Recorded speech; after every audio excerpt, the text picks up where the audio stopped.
Bangladesh Foreign Minister Khalilur Rahman's Delhi visit, along with a high-powered delegation, is already being hailed as a major breakthrough in diplomatic relations between India and Bangladesh. Now, relations between India and Bangladesh, who have remained key strategic allies for the almost 20-year period of Sheikh Hasina's rule in Bangladesh, had come under severe strain during the Yunus regime. With a new government in place in Dhaka and Khalilur Rahman's Delhi visit now, it is expected, both in strategic and diplomatic circles in Delhi and Dhaka, that relations between the two countries are going to be reset. Now, what are the top agendas for Khalilur Rahman's visit to Delhi? I spoke to former diplomats and also diplomats who are currently serving in Bangladesh. I spoke to members of the Bangladesh Foreign Ministry who told me, on the condition of anonymity, that there are a few things, both practical and economic, that Khalilur Rahman's team will be looking at in the discussions with Delhi. On top of that list is Bangladesh's worsening energy crisis.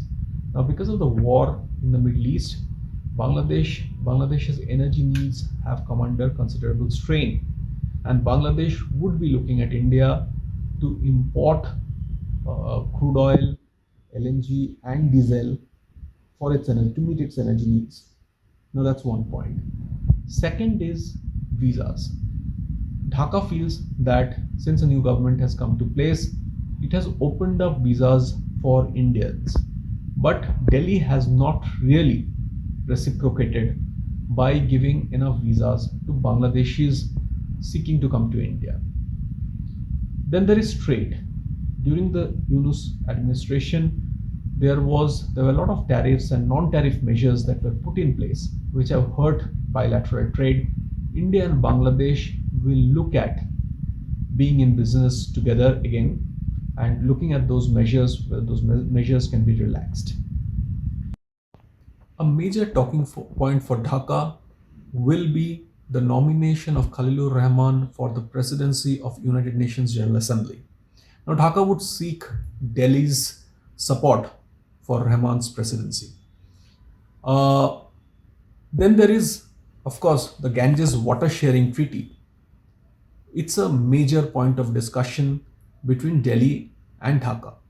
Even when, like I said before, relations between Delhi and Dhaka came under considerable strain during the Yunus administration, on the matter of the water sharing between the two countries, top diplomats of both Delhi and Dhaka met thrice last year at various venues to discuss water sharing. Now, it's a 30-year-old treaty that's going to expire in December this year. So the Ganga water sharing treaty will definitely come up in the discussions.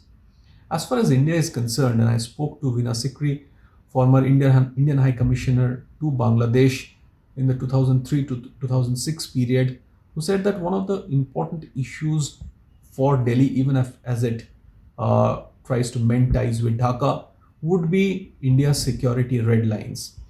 The period in which Veena Sikri was the Indian High Commissioner to Dhaka was also a period like the Yunus period, when ties between Delhi and Dhaka came under considerable strain. Incidentally, at that time in Bangladesh, there was also a Bangladesh Nationalist Party government, like it is today. And today, the Prime Minister of Bangladesh is Tariq Rahman. At that time, Tariq Rahman's mother, Khaleda Zia, was the Prime Minister of Bangladesh.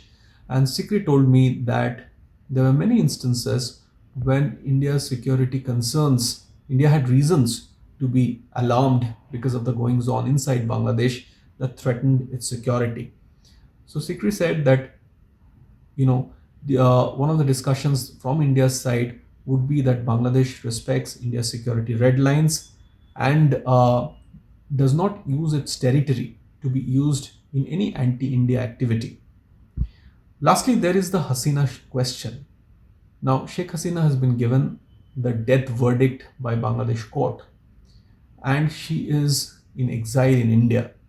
There has been demands from within Bangladesh to extradite Hasina, but it is unlikely that the representation from Dhaka, Khalilur Rahman's team that will come, will push too hard on the extradition issue. India, on the other hand, can talk about the deepening of democracy, which is much needed in Bangladesh's political sphere now. Because even after a new government has come in under Tariq Rahman, the ban on political activities of the largest political party in Bangladesh, the Army League, has not been lifted. So, if the Hasina question is indeed brought up, India can talk about the lift of the ban on the Army League and its political activities.